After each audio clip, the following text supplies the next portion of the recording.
My brain's splitting off in so many different directions.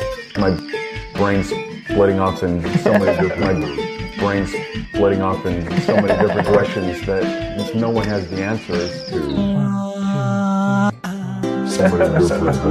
My dad was a shrink. Certain things upset me. And my dad was a shrink. Certain things upset me. And my dad was a shrink. Certain things upset me. What's the furthest star, and then what's beyond the furthest star? What's the furthest star, and then what's beyond the furthest star? What's the furthest star, and then what's beyond the furthest star? Questions that no one has the answers to. I'm Jeremy Greer. And I'm Gary Butterfield. And this is Days of Future Cast, and we are still talking about Dead Girls, aka X-Force issue 127. We're in the middle of an arc. Our team has gone into space to rescue some hostages. Turns out those hostages don't exist. They were just shape-shifted death row inmates that had been experimented on by the CIA to create mutants that they can control. And they are there to lose the battle against them so the CIA can take all of the credit. Dead Girl died. Yes. She's back. The Spike joined the weird experimented on mutants for Black Solidarity. And I haven't seen Vivisector and Fat for a while, but our kind of core three they gotta be around somewhere. They gotta be around, like Chekhov's Fat, if you will. But Kai and Hugo Girl and Anarchist are all hanging out. Hugo Girl has just been knocked out, and she's kind of woozy. And that's where we're going to start off. I love this cover. It's just them floating in space. Yeah, this is a really good cover. It's we never mention it. We don't mention it a lot, I should say. But like Dupe is just around in these books in a way that I just sometimes he's called out, like they refer to him or whatever. But otherwise, he's just kind of floating, and I really, really dig it, man. Like he's just like around. Yeah. It's so good. Well, he's the cameraman. He's the Lakitu. Yeah. You know, they end up doing some plot stuff that deals with him more. Like he showed up with the end of that arc with Wolverine.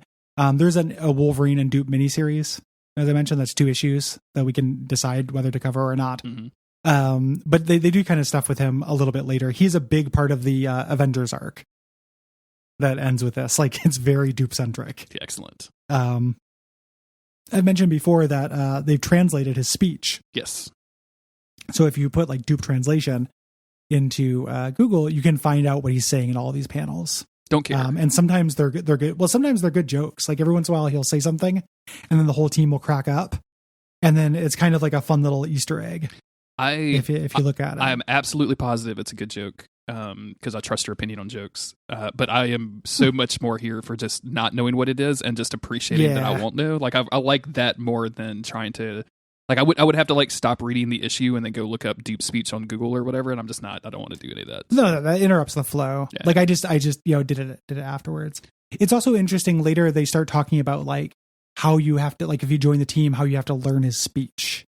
Oh wow! And stuff. Okay, cool. Like there's like a book you have to study. Excellent. And stuff. It's just really there's weird Dupe lore later. I am here for Dupe lore. Don't get me wrong. I'm here for Dupe lore. I want to go to the library and look through just like reels of newspaper for the word Dupe and see how early I can find how long Dupe has been around. The Dupe C. Carroll rune. Yes, absolutely. That you get to. The Dupe Seta Stone. Yeah. So they're all floating in space here, and we're going to start basically.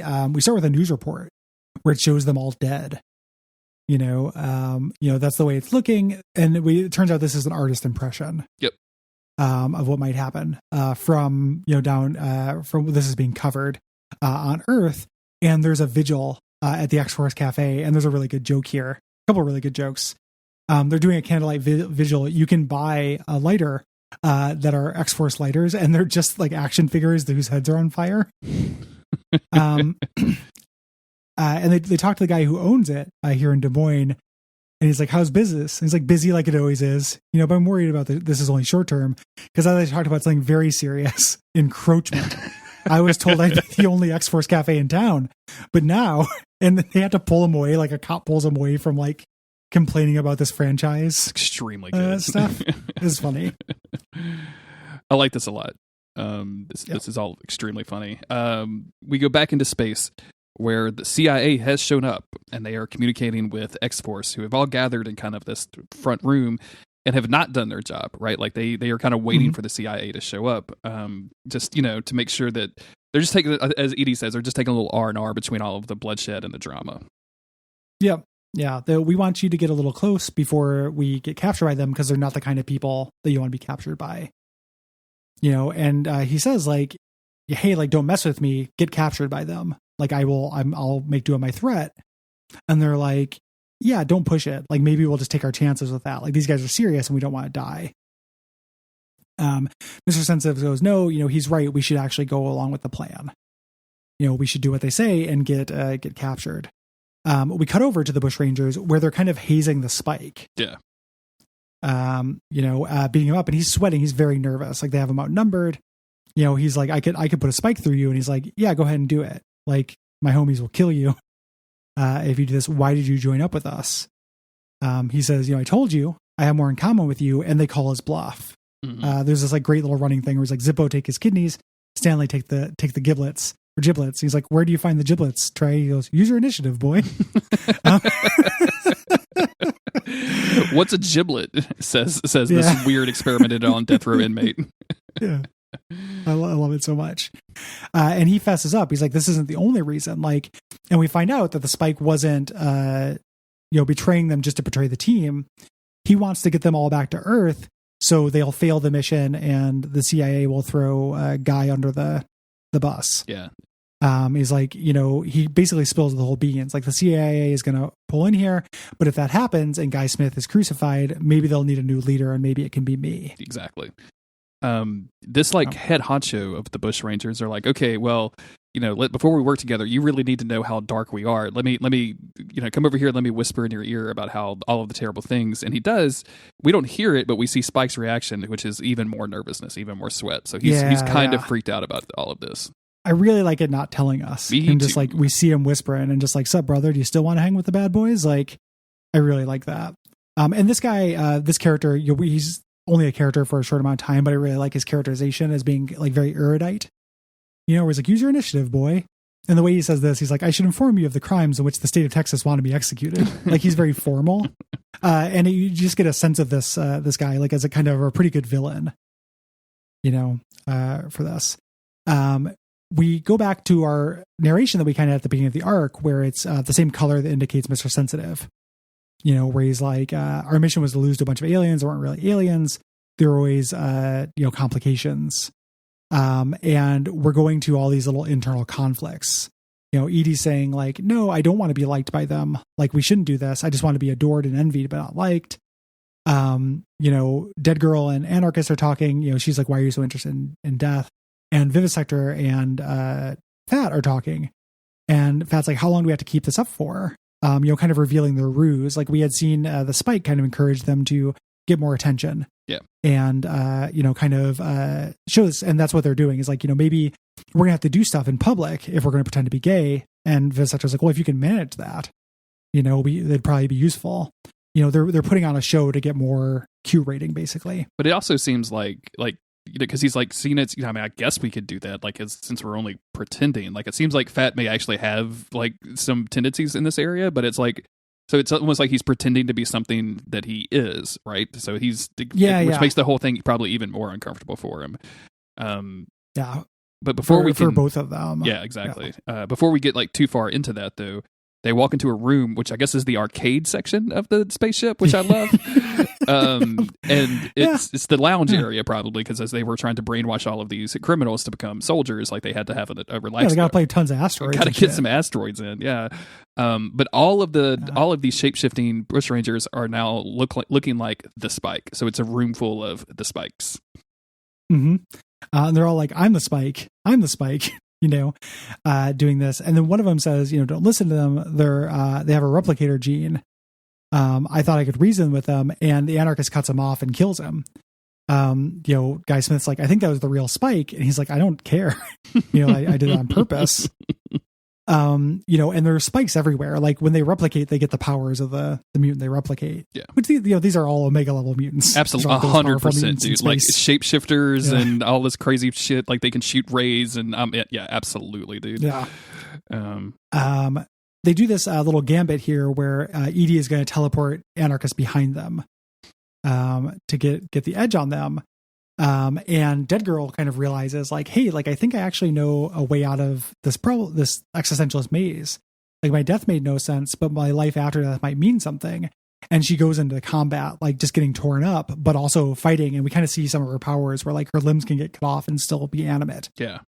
And it's pretty cool. There was also just a brief aside because we saw it a couple issues ago, like since Edie and Guy are in this quote unquote relationship, since they started to bang, air or otherwise, he's been like overly careful of her, and she had told him off for that. And like as they form a plan to get behind them, he's like, it's too dangerous. And it's like, we're going to do it anyway. And he's okay, fine, just be careful while you do it. Like he's kind of stops himself from doing that. Just really like layers of like complexity and just in a real subtle but direct kind of way. Like I know that doesn't seem like it makes sense, but it absolutely makes sense to me. So yeah, it's very good. Fat kind of says, man, that Honey sure knows how she when he's looking at Dead Girl. This kind of goes somewhere a little bit later, but while he's distracted, he gets spiked. And we get this little like dream sequence thing where it's his internal narration where he's like, here we are. I guess you're thinking about it. Is Billy Bob a latent homosexual? Is the bookish Miles Alfred really about to get it on? And then, I have an answer. I hate this, none of your business. As he's, hurt, like he's wounded and he's down on the ground. Miles runs to him to help him, and Guy Smith orders him to help Dead Girl instead. Yeah. No member of the team is more important than another. You can't do this. Like you can't prove like the spike right. Like you have to actually be a member of the team. And Miles responds, "Go forth and multiply with yourself." And which I love this reaction shot of Guy of like, what the fuck? What? Yeah.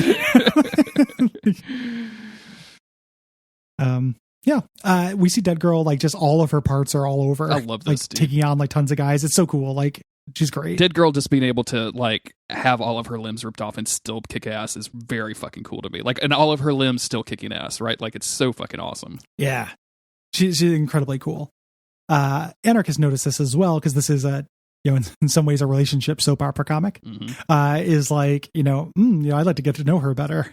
As somebody comes up behind him to spike him, and who comes out but and he says, "Damn if I know what giblets are." Is this it? And the spike pops up and ambushes him. From this, he's like, this is nothing. This is just the spike saving the anarchist ass and hoping he'll accept his apologies. Yeah. So the spike just says like, this was all just been talk. Like I was just this was all just a front. And the anarchist is like, I know. And at that point, the CIA shows up.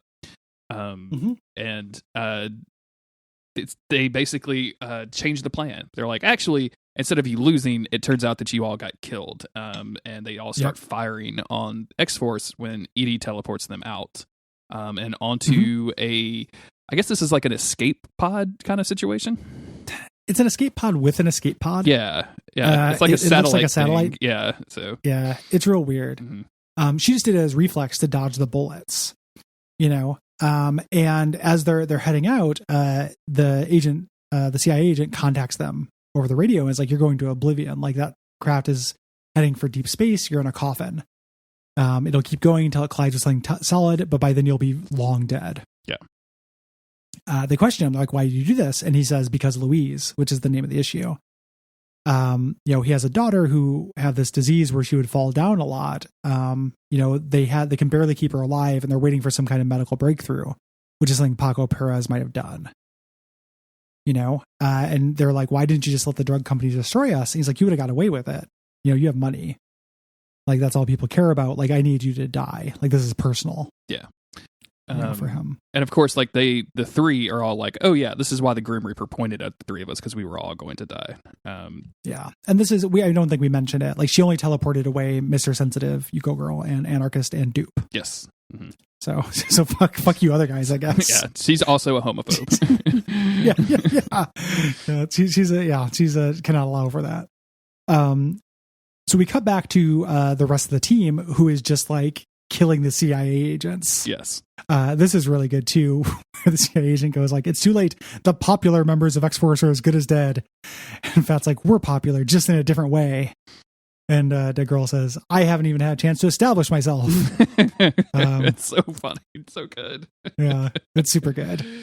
The Spike ends up killing him though. Like he reaches into something. They say like, why was that necessary? Like he might have been able to get them back. He says he was reaching for something, and it turns out it's just a picture of a girl. Like and it's the picture of his daughter. He was pulling out. Yeah. So they have finished killing all of the CIA, and Tyka's just like, hey, look, those other members are dead. We're the X-Force now. Like, let's get on the ship and leave. Yeah. Yeah. And they're unsure about this. Like, oh, it's just the four of us. We go back to the craft, like the satellite craft, and the Anarchist finds a lifeboat from this. It's like this little Corvette. It looks like something the Neutrinos would drive from Ninja Turtles. It looks like the same kind of car that the guy was driving in the issue about when they go to Edie's home, right? Like it looks, it has very similar curvy kind of like 70s car of the future vibes. Fallout. Yeah. Like 50s mid-century Fallout car. Like the World of Tomorrow fair had one of these or something, right? Yeah. It looks cool. Like it, and they basically say like, the catch is like, there's only room for two of us in this car and maybe Dupe, so we have to figure out who's going to stay behind and die and who's going to escape. Yeah. And they decide to base it on a roll of the dice. As we do this, we cut over to the space station where we see the Spike, who's seeing them all leave. And he's like, come back. I'm X-Force 2. I was the real Spike. I'm not a traitor. So the Spike that they think they have with them is not the correct Spike. It's fake. It's fake the Spike. Yeah. They switched uniforms. Yeah. And then we go back to the trio. They're rolling the dice to see who lives. The two highest scores get a ride home, and the lowest keeps the die. Keeps the die. Get it? Yep. Get it? Yep. It's a pun. Little trivia here. Okay. This is actually how Peter Milligan determined what would happen in this plot. Is with the die. Oh, really? Stuff. Yep. So the boy, they didn't teach me that when I went to $300,000 worth of English college. You could just roll a dice. Fuck, man. Wait a minute. This sounds crazy. Yeah, like it's we're going to be dealing with the fallout of this for a while now, and it's something that Peter Milligan didn't plan on. He also determined randomly when he was plotting it out, which is really interesting. And I want to talk about that a lot more when we actually figure out what happens here in the next issue or two. But yeah, it's cool. It's a good issue. I love these shapeshifters. Like sometimes that can be a very tired cliche, but I love the double layer absolutely of shapeshifters. Yeah. Getting like that's a really clever plan on behalf of the Bushrangers to try to be the Spike and come back with them by using that knowledge. Like apologizing to the Anarchists. Like they were observational. They knew that they had a rivalry, so they knew that apologizing would make sense in that context. Yeah, and I can't wait to see what happens, even though I know. Absolutely. I'm extremely excited. I didn't read the next two issues, even though I wanted to because I knew we were going to be podcasting about them, and I'm trying to keep like the podcast at least unspoiled. But when we finish this, if Autumn's not home yet, I'm probably just going to go read more X-Force. So yeah. At least read to the end of this arc because it's good stuff. Yeah, absolutely. This is really, really good. Like I mean, I'm continually impressed with just the creativeness and the imagination of the comic, and also keeping it like with these weird relationships that are actually interesting and like, I mean, tropey, but also good. Like just because it is a trope doesn't make it bad. It's all very well executed stuff, and I'm just 100% here for it. Yeah, well sketched characters and floating a lot of character plots at the same time. Exactly. Yeah. This is like when Peter Milligan is at his best, this is what he's like. It's ironic and funny, but it is about characters, and I do like all of these characters. Like even the Spike, like even characters that are not very well developed, they're still very interesting. The Spike doesn't get a whole lot to do, but he's well defined. Like there's a lot of like kind of ciphers, like characters that are 2-dimensional, but in like a good way. They come on, they accomplish their goal. Express an idea and then go. Yep. And I have a lot of patience for that. That doesn't bother me. Me too. Yeah, it's very, very good.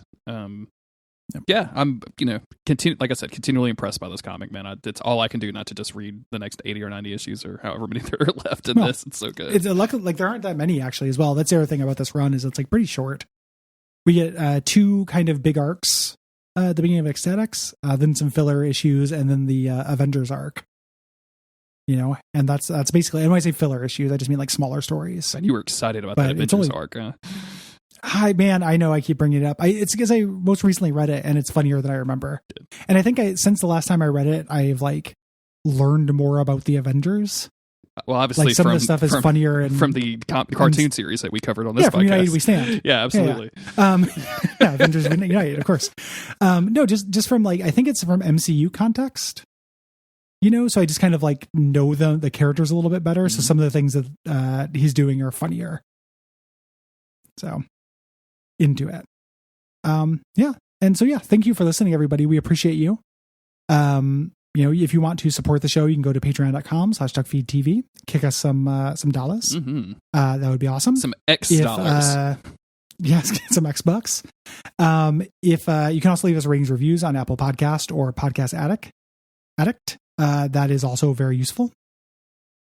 Those are about the things you can do. Yeah. Tell your friends. Tell your mom. Tell your dad. Your dad was probably into X-Men growing up, so go tell your dad. All of you people are younger than I am, dad. So yeah. Yeah. I am probably your dad's age, so Yeah, he's probably your dad.